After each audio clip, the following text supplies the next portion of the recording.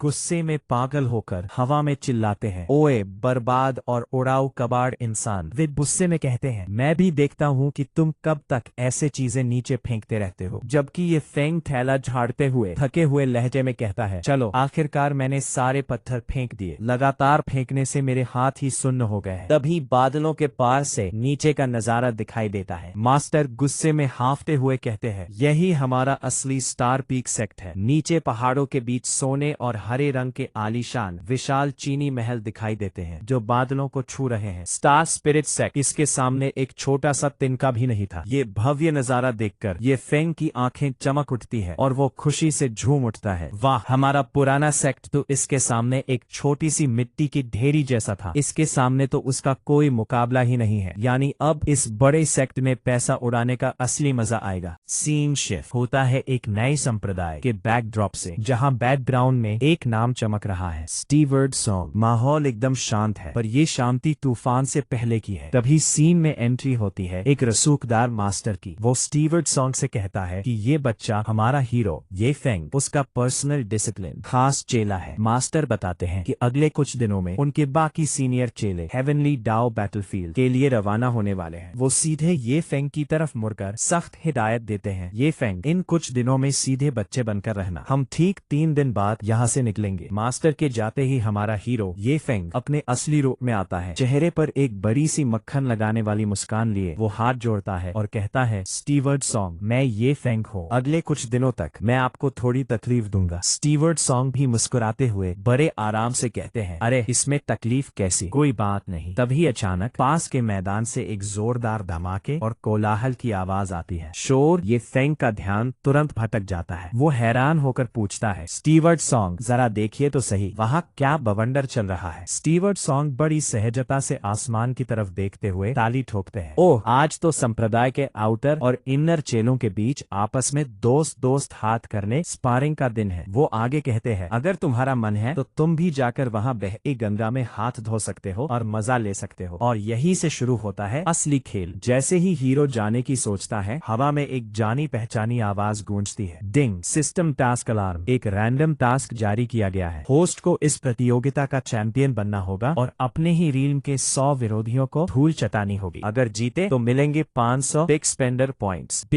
Points, और अगर हारे तो 500 पॉइंट्स का चूना लग जाएगा। पॉइंट्स की कंगाली झेल रहा ये फेंग मन ही मन उछल पड़ता है। 500 पॉइंट्स, भाई मैं तो वैसे भी पॉइंट्स के मामले में शॉर्ट चल रहा था। चलो आज हाथ आजमा ही लेते हैं। मास्टर ने सीधे बच्चे बने रहने को कहा था, पर यहाँ भाई साहब ने मास्टर की बात को पूरी तरह कचरे के डिब्बे में डाल दिया है। Cut to scene the arena. मैदान, चारों तरफ भीड़ जमा है, झंडे लहरा रहे हैं और बीच में बना है एक विशाल पत्थरों का अखाड़ा, जहाँ संप्रदाय के चेले अपनी ताकत दिखाने के लिए कतार में खड़े हैं। जैसे ही ये फेंग अखाड़े की तरफ कदम बढ़ाता है, भीड़ में खुसफुसाहट शुरू हो जाती है। एक चेला कहता है, अरे ये नमूना कौन है, इसने तो हमारे स्टार पीक संप्रदाय की यूनिफॉर्म भी नहीं पहनी है। दूसरा बोलता है, वो सच में रिंग के अंदर जा रहा है, क्या वो किसी को चैलेंज करने की सोच रहा है। तभी एक को शक होता है, कहीं ये किसी दूसरे संप्रदाय का जासूस या दुश्मन तो नहीं जो हमें उकसाने आया है। अब हमारा हीरो अखाड़े के बीचों बीच खड़ा होकर अपनी छाती ठोकता है और सीधे फ्लेक्स सेशन मारना शुरू करता है। मैं ये फेंग ची गैदरिंग रियल्म के 9वें स्तर के शिखर पर हूँ और आदरणीय लुओ कियानक्सू का पर्सनल चेला हूँ। आज मैं इस चैलेंज में हिस्सा ले रहा हूँ और मैं यहाँ मौजूद अपने सभी सीनियर भाइयों और बहनों से मार्गदर्शन की भीख मांगता हूँ। ये सुनते ही पूरी भीड़ के पैरों तले जमीन खिसक जाती है। ये उस मशहूर होली मेडन का पर्सनल चेला है। चेलों में जलन की आग भड़क उठती है। एक कहता है, पता नहीं इस फेंकू ने ऐसा क्या जादू किया कि होली मेडन का ध्यान इस पर गया। अगर मुझे होली मेडन का चेला बनने का मौका मिले तो मैं अपनी उम्र के 10-20 साल कुर्बान करने को तैयार हूँ। तभी भीड़ से एक कड़क आवाज आती है, ये मैच मैं खेलूंगा। स्टेज पर एंट्री होती है एक लंबे बालों वाले एटीट्यूड से भरे कल्टीवेटर की। भीड़ उसे देखते ही चिल्ला उठती है, ओ तेरी, ये तो मेंग यांग है। लोग उसकी तारीफों के पुल बांधने लगते हैं। इसने सिर्फ 3 साल पहले संप्रदाय ज्वाइन किया था और इतनी जल्दी ये ची गैदरिंग रियल्म के 9वें स्तर के शिखर पर पहुंच गया। ऊपर से इसके पास कमाल की अर्थ रैंक मिडिल टियर कल्टीवेशन तकनीक है जो दूसरों से कई गुना बेहतर है। चलो अब मजा आएगा कि होली मेडन के चेले में कितना दम है। मेंग यांग बड़े घमंड से मुस्कुराते हुए ये फेंग से कहता है, लगता है तुम इस संप्रदाय में काफी मशहूर हो। वैसे बुरा नहीं है, मुझे इस मुकाम तक पहुंचने में 3 साल से भी कम का समय लगा। तुम्हें कितना समय लगा भाई ये फेंग? अब आता है इस चैप्टर का सबसे बड़ा कॉमेडी और फ्लेक्स मोमेंट। ये फेंग उंगली पर हिसाब लगाते हुए कहता है,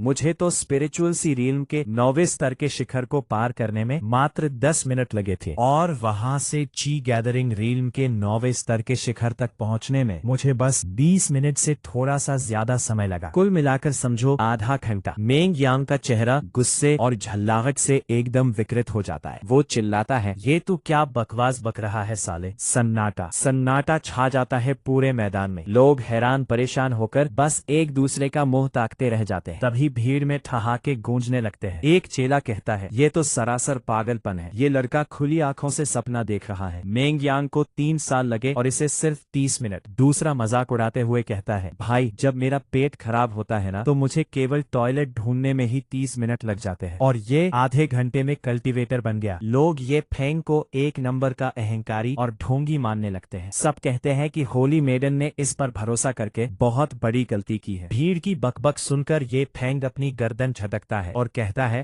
जब मैं सच बोलता हूँ तो तुम लोगों को हजम ही नहीं होता। गुस्से से बौखलाया मेंग यांग हवा में छलांग लगाता है। बकवास बंद करो और सीधे हमले का सामना करो। मेंग यांग अपनी सबसे खतरनाक अर्थ रैंक मूवमेंट तकनीक मिस्टी वाटर स्टेप्स एक्टिवेट करता है और उसकी रफ्तार इतनी तेज है कि हवा में बिजली कड़कने लगती है। लेकिन हमारा हीरो अपनी जगह से हिलता तक नहीं, वह बस मुस्कुराकर एक मुक्का हवा में तानता है। हम्फ, और हीरो चिल्लाता है अपनी अल्टीमेट तकनीक का नाम, फायर ड्रैगन फिस्ट। देखते ही देखते उसके मुक्के से आग का एक ऐसा विकराल और खूंखार ड्रैगन निकलता है कि सामने वाले कल्टीवेटर की रूह कांप जाती है। अरे बाप रे, ये क्या बला है। मेंग यांग के पसीने छूट जाते हैं। वह हवा में ही घबराकर सोचता है, नहीं, इसकी स्पीड बहुत तेज है, मैं इसे चकमा नहीं दे सकता। मुझे अपनी वेव स्प्लिटिंग स्वॉर्ड से इसे ब्लॉक करना ही होगा। मेंग यांग अपनी पूरी ताकत से तलवार चलाता है। Suit slash. तलवार की धार सीधे उस आग के ड्रैगन के चेहरे से टकराती है। आग और तलवार की टक्कर से आसमान में एक जोरदार रोशनी फैल जाती है, मानो कोई सूरज फट पड़ा हो। और फिर होता है एक जोरदार धमाका, ब्लास्ट। होंग, पूरा अरीना थरथरा उठता है। ब्लास्ट का शॉकवेव इतना खतरनाक है कि अखाड़े के बाहर खड़े इनर चेले और एल्डर्स चिल्लाने लगते हैं, जल्दी करो, जूनियर चेलों को इस मलबे और आग से बचाओ। चारों तरफ आग की लपटें चेलों को हवा में उड़ाने लगती हैं। लोग चिल्लाते हैं, धिक्कार है, हम इस लड़के के सिर्फ एक मुक्के के आध्यात्मिक प्रभाव, स्पिरिचुअल इम्पैक्ट को भी बर्दाश्त नहीं कर पा रहे हैं। तभी धुआं थोड़ा छटता है और एक चेला उंगली उठाकर कांपती आवाज में कहता है, आह वहां देखो, वो आग का ड्रैगन अभी तक गायब नहीं हुआ है। बाकी सबकी आंखें फटे की फटी रह जाती है। क्या सीन में दिखता है कि पूरा मैदान जलकर स्वाहा हो चुका है और बीच में वो आग का ड्रैगन किसी यमराज की तरह मेंग यांग के ऊपर मंडरा रहा है। ड्रैगन अपना विशालकाय अंगारों से भरा हुआ मुंह खोलता है। मेंग यांग की तलवार के टुकड़े टुकड़े हो जाते हैं। वो रोते और चीखते हुए जमीन पर गिर पड़ता है। आहा हा हा हा हा, मेरी वेव स्प्लिटिंग स्वॉर्ड भी इसे छू तक नहीं पाई, अब तो मैं गया। तभी हमारा हीरो ये फेंग बैकग्राउंड में एक बेहद कूल विलन जैसी मुस्कान के साथ हवा में उंगली उठाता है और बैक टू बैक चिल्लाता है, fire dragon fist, fire dragon fist, fire dragon fist. आसमान में 3 और बड़े बड़े आग के ड्रैगन प्रकट हो जाते हैं। ये फेंग अपनी उंगली नचाते हुए हंसता है। मैं सच में बहुत दिनों से इस खतरनाक मूव को आजमाने के लिए तड़प रहा था। चारों ड्रैगन मिलकर एक साथ ऐसी दहाड़ मारते हैं, रॉर, कि पूरी धरती कांप उठती है। सामने खड़ा मेंग यांग पूरी तरह टूट जाता है और आसमान की तरफ देखकर रोने लगता है। आखिर ये किस दुनिया का मॉन्स्टर राक्षस यहाँ आ टपका है यार। अब मेंग यांग अपनी दोनों हथेलियां जमीन पर टिकाकर सिर पकड़कर अखाड़े के कोने में दुबक जाता है और पूरी ताकत से भीख मांगता है, मैं अपनी हार मानता हूँ, प्लीज मुझे छोड़ दो। पूरे मैदान में सन्नाटा है। हमारा हीरो अपनी कमर पर दोनों हाथ रखता है, चेहरे पर एक बड़ी सी शैतानी और मजेदार मुस्कान लाता है और पूरी अरीना की तरफ देखकर दहाड़ता है, हाँ भाई, तो अगला बलि का बकरा कौन है। वो कड़क आवाज में चुनौती खत्म करता है, एक एक करके मत आओ, मैं तुम जैसे 100 लोगों को एक साथ चबाना चाहता हूँ, सबके सब एक साथ आ जाओ।